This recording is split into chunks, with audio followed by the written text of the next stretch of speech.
If you're a diehard Browns fan and love breaking down the game like we do, hit that subscribe button and turn on the bell so you never miss a blitz. Put another tick in the loss column for the Cleveland Browns, and another collective groan echoed through the Dawg Pound faithful. The Browns, a team that entered this season with so much promise, found themselves on the losing end once again, this time in international play against the Minnesota Vikings at Tottenham Hotspur Stadium in London. It was supposed to be a fresh start, a chance to make a statement on a global stage.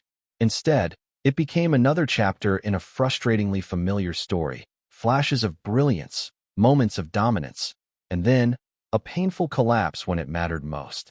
But in the locker room afterward, amidst the disappointment and the silence that often follows a loss like this, one voice stood steady: Myles Garrett.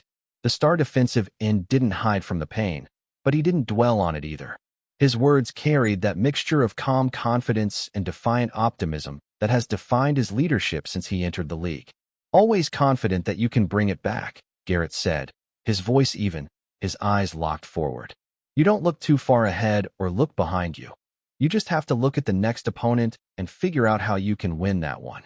It was classic Garrett, pragmatic, grounded, and yet quietly fierce. He's been through this before, the ups and downs, the endless cycle of promise and heartbreak that has haunted Cleveland football for decades. But for Garrett, the past doesn't define what comes next. It's about how the team responds, how they take the sting of defeat and channel it into preparation, focus, and resilience.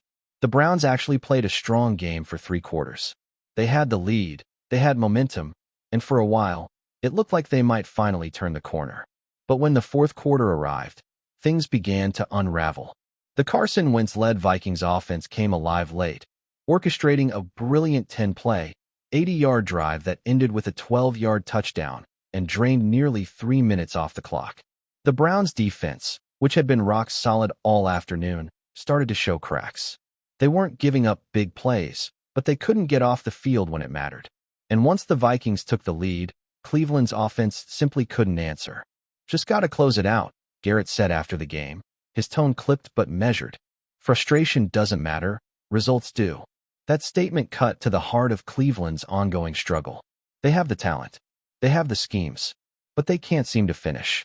Whether it's penalties, missed opportunities, or questionable play calling, something always seems to get in the way of that final, decisive push that separates the good teams from the great ones. And yet, even in defeat, Garrett's focus remained unshaken, because he knows the defense did its part for most of the game. He knows what this unit is capable of, and he knows that leadership means keeping the locker room from fracturing when things go wrong. Rookie quarterback Dillon Gabriel made his first NFL start, and for a debut on foreign soil, under intense pressure, he handled himself admirably. Gabriel completed 19 of 33 passes for 190 yards and 2 touchdowns. It wasn't flashy, but it was composed. For a former Oregon Duck who just weeks ago was still adjusting to the speed of the NFL, it was a performance that showed poise and promise. "He looked like he usually does," Garrett said with a hint of pride. "Composed, making the plays that we know he can make. He put us in position to win. We have to help ourselves out." Those words weren't empty praise. They were a recognition that Gabriel gave them a chance, and that's all you can ask from a rookie in his first outing. Cleveland's run game also had bright spots, particularly from Quinshon Judkins, who bulldozed his way to 110 yards on 23 carries.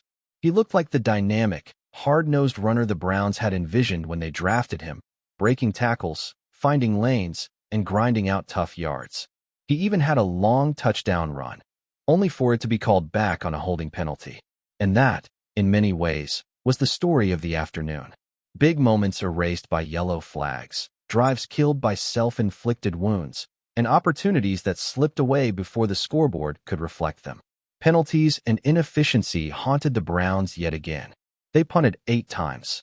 They went just 3 for 15 on 3rd down. No team can win with those kinds of numbers, no matter how talented they are on paper. And it wasn't just the offense. Special teams had their miscues too, from poor field positioning to missed blocking assignments that left Gabriel starting deep in his own territory multiple times. Every phase of the game seemed to have 1 or 2 mistakes that added up in the end. It wasn't a collapse born from catastrophe. It was a slow leak that never got patched. Still, there were reasons for optimism, especially on the defensive side. Garrett and the Browns' defense once again showed why they're considered among the league's elite. They held the Vikings to just 97 rushing yards, forced 2 fumbles, and kept pressure on Wentz throughout the game. Garrett, as always, was a force of nature. One of the biggest plays of the afternoon came late in the third quarter, when Wentz rolled out on 3rd and long, trying to pick up the first down with his legs. Garrett chased him down from the opposite side, dragging him to the turf with the kind of burst and power that only a handful of players in the league possess. The crowd roared. Even the neutral fans could appreciate the artistry of that pursuit. It was a moment that reminded everyone why Garrett remains one of the most dominant defensive players in football, regardless of the final score. Through 4 games this season, Garrett has been nothing short of spectacular. 21 tackles, 8 tackles for loss, 8 quarterback hits, and we're only a month into the 2025 campaign. Those numbers aren't just stats. They're a reflection of a man who refuses to slow down, even when the team around him struggles to find consistency. For Garrett, it's not just about personal accolades. He's a 6-time Pro Bowler, a former Defensive Player of the Year, and arguably the best edge rusher of his generation. But his mission is bigger now. He wants to change the culture in Cleveland. He wants to turn the Browns into a team that doesn't just compete, but expects to win. That's what makes this loss sting so much. Because for 3 quarters, the Browns were that team. They were disciplined, explosive, and confident. And then, like a cruel joke, it all slipped away. But if you listen to Garrett, you realize that he's already looking beyond the scoreboard. He's looking at the process, the mindset, the small things that separate winners from almost winners. It's the kind of leadership that doesn't always make headlines, but changes everything inside a locker room. Next up for Cleveland is a road trip to face the Pittsburgh Steelers, one of the oldest, fiercest rivalries in football. The Steelers are coming off a strong start to their season, and Heinz Field, now Acrisure Stadium, is never an easy place to play. Kickoff is set for Sunday, October 12th, at 1 p.m. Eastern. It's a huge test for Gabriel, who will be making his second start against one of the most aggressive defenses in the league. The Browns' coaching staff will spend the week trying to get him more comfortable, simplifying reads, emphasizing protection schemes, and finding ways to get Judkins more involved early. Because if they're going to have a shot at beating Pittsburgh, they'll need to control the tempo, keep Gabriel upright, and, above all, finish drives. For fans, this loss will be hard to swallow. It's not just about losing a game. It's about losing momentum, losing faith, even if only temporarily. But sports are funny that way. Sometimes the darkest moments precede the biggest turnarounds. Garrett knows this. He's been through it. And as he walked off that field in London, head high, the message he carried wasn't one of despair, but of determination. You don't look behind you, he said. You look at the next one. That's the mentality of a leader, of a man who refuses to let frustration define the story. So now, the Browns return home bruised, but not broken. They'll regroup, they'll rewatch the film, they'll correct the mistakes. Gabriel will get another week of reps with the first team. Judkins will keep running angry. The defense will keep hitting. And Myles Garrett, the heartbeat of this team, will keep setting the tone, play after play, quote after quote, until the rest of the locker room catches up to his standard. Because in Cleveland, hope has never been easy. But as long as Garrett is there, hope has never been lost either. Enjoying the content so far? Smash that like button and drop your take in the comments. We want to hear what you think about the Browns this season. All right, football fans, buckle up, because what I'm about to tell you is straight up wild. I'm talking locker room earthquake, front office chaos, fans losing their minds on Twitter type of stuff. The Cleveland Browns, yes, the same Browns that have spent the last few seasons building what looked like one of the most promising rosters in the AFC, just made a move that nobody saw coming. I mean, not the analysts, not the insiders, not even the die-hard Dawg Pound faithful. Out of nowhere, boom, they dropped a bomb so big that it's still echoing through every sports radio show, every Reddit thread, and every barbershop debate in Ohio. The Browns just made an unbelievable cut to their roster, and people can't stop talking about it. It's one of those moments that makes you stop scrolling, rub your eyes, and say, wait, they did what? Now, let's set the scene here. The Browns have been walking that fine line between potential and frustration for years. We've seen flashes, a dangerous defense, some explosive offensive playmakers, and a coaching staff that seemed to finally be putting the pieces together. After seasons of endless rebuilds and shattered hopes, it felt like Cleveland was ready to stop being the punchline of the AFC North and start being the nightmare for teams like Baltimore, Pittsburgh, and Cincinnati. But right when everything seemed to be stabilizing, right when fans were daring to believe again, this shocker hits the wire. Reports started flooding in early this morning, and nobody could believe it. The Browns have cut one of their biggest names, one of their cornerstones, and now the entire fan base is in absolute meltdown mode. You could feel it instantly. The disbelief, the anger, the confusion. Browns fans are used to drama. Let's be honest, this franchise has seen it all, but this one hit differently. Because this wasn't just some practice squad guy or a depth move. No, this was a player that had weight, that had status, that had become part of the team's identity. And to make matters even more bizarre, the front office hasn't exactly given a clear explanation. It's one of those situations where you're stuck refreshing your feed every 5 seconds, hoping some insider drops a piece of info that makes it all make sense. But right now, it doesn't make sense. Not even close. The timing? Weird. The reasoning? Murky. The impact? Potentially massive.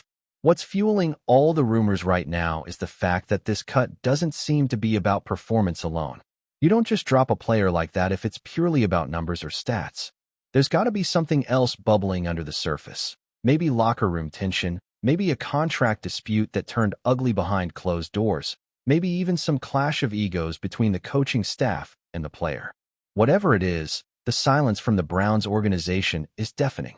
They're saying all the usual things, tough decisions, business move, part of the process, but fans aren't buying it. They want answers, and they want them now. Because when a team that's supposedly in win-now mode suddenly cuts a key piece, it sends a message, intentional or not, that something deeper is going on. Social media exploded the second the news broke. X, formerly known as Twitter, instantly turned into a war zone of takes. You've got fans burning jerseys, others defending the front office, and then there's the rest of the league just sitting back with popcorn, watching the chaos unfold. It's like watching a car crash in slow motion. You don't want to look, but you can't look away. The memes are already flying. The podcasts are recording emergency episodes, and the talking heads on ESPN and Fox Sports are licking their chops. Because this isn't just a roster move, this is a storyline. And in the NFL, storylines are the fuel that keeps the drama machine running 24/7. You've got to think about what this means for the locker room, too. These are human beings, not just names on a depth chart. Imagine walking into practice and realizing one of your brothers, one of your leaders, one of the voices that helped set the tone every week, is suddenly gone. That messes with the vibe. It shakes trust, especially if guys inside that building are as blindsided as the fans. A decision like this can ripple through the entire organization, from the coaching staff to the players to the fans in the stands. And if you're trying to build chemistry, if you're trying to keep morale high, this kind of move can either unite everyone under a next man up mentality or completely fracture the team's spirit. There's no middle ground. What's even crazier is that this move could reshape how people view the Browns for years to come. They've been trying to rebrand themselves as a serious, professional, no-nonsense organization. Gone are the days of dysfunction. That's what we thought, at least. But now, this feels like a throwback to those chaotic Browns eras where nobody knew what was going on, and every headline started with Cleveland Browns shock everyone by. It's like déjà vu for fans who thought those days were behind them. If the team doesn't handle this right, if they don't start winning immediately to justify whatever's going on, this could spiral fast. And you know how unforgiving the Cleveland media and fan base can be when the losses start piling up. There are already whispers from insiders trying to piece the puzzle together. Some are saying this might have been a financial decision, that the team wanted to free up cap space for a future move. Others are hinting at personality conflicts, that maybe this player wasn't fitting the locker room culture the way the front office wanted. But the most intriguing theory floating around, and I'll stress this is pure rumor, is that this could be tied to a bigger trade or free agent signing looming on the horizon. Maybe the Browns have their eyes on a blockbuster edition, and cutting this player was the first domino to fall. If that's the case, it's a risky gamble. Because unless that follow-up move absolutely delivers, this cut will go down as one of the most controversial decisions in franchise history. Fans are emotional right now, and rightfully so. They've stuck by this team through endless heartbreak, the playoff droughts, the quarterback carousel, the coaching changes. And when things finally seem to be turning around, to pull a move like this feels like a betrayal. You can almost hear the collective why echoing across Cleveland. It's not just about losing a player. It's about losing hope, even if just for a moment. Because football, at its core, isn't just about stats or strategy. It's about connection. Fans connect to players. Players connect to the city. And when that bond is broken suddenly, it stings. The reaction from around the league has been fascinating, too. Some players from other teams have already posted cryptic tweets, those classic eyes emojis that mean, yeah, we all see what's happening. Others are expressing genuine shock, calling it cold, unexpected, or business at its ugliest. That's the thing. In the NFL, loyalty only goes so far. Everyone knows it's a business, but every once in a while, a move reminds you just how ruthless that business can be. And right now, the Browns are being painted as the villains of that narrative. Still, there's one undeniable truth. This is the kind of story that defines a season. Either it becomes the spark that pushes the Browns to rally and prove everyone wrong, or it becomes the beginning of another Cleveland collapse. It's too early to say which way it'll go, but the stakes just got higher, and the spotlight just got brighter. Every snap, every press conference, every sideline shot, all of it will now be viewed through the lens of this shocking decision. And if the Browns start to stumble, fans won't hesitate to point back to this exact moment and say, that's where it all went wrong. So yeah, it's chaos right now in Cleveland. Nobody knows exactly what's coming next, but one thing's for sure. The Browns have once again found themselves at the center of the NFL universe. Maybe this is all part of some master plan that we'll look back on later and call genius. Or maybe it's just another chapter in the long, unpredictable saga of a franchise that always finds a way to keep us talking. Either way, the damage is done, the headlines are blazing, and the dog pound is howling louder than ever. Whatever happens next, you can bet the whole football world will be watching. Because when the Browns make a move like this, it's never quiet, never simple, and never, ever boring. Thanks for riding with us on another Browns Blitz. If you liked the video, share it with a fellow fan, hit subscribe, and ring that bell so you're always part of the Dog Pound conversation. Go Browns!